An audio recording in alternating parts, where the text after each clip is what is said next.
Life's beautiful, but it can be very hard. And so how do you handle it? I'm curious, how do you manage your own mental health? And was that always something that was important to you, or is that something that sort of came later in life?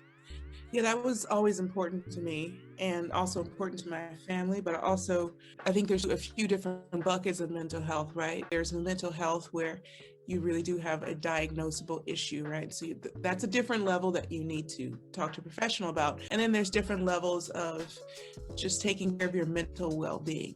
And I feel like I sit into that bucket, and a lot of us do. We're in that bucket. And also training yourself mentally too to be able to handle life. Life's beautiful, but it can be very hard. And so how do you handle it? And some people cannot because they have not had that mental training, and that starts at an early age. And let's say you didn't get that, then it's something that you can be intentional about and train yourself for. And also, before you get to these situations, think about how you want to handle it mentally.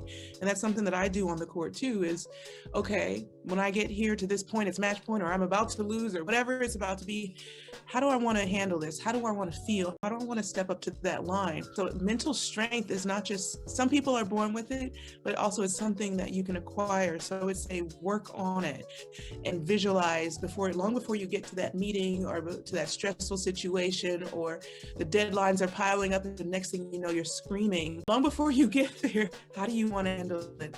And how do you handle these situations? And that's intentional.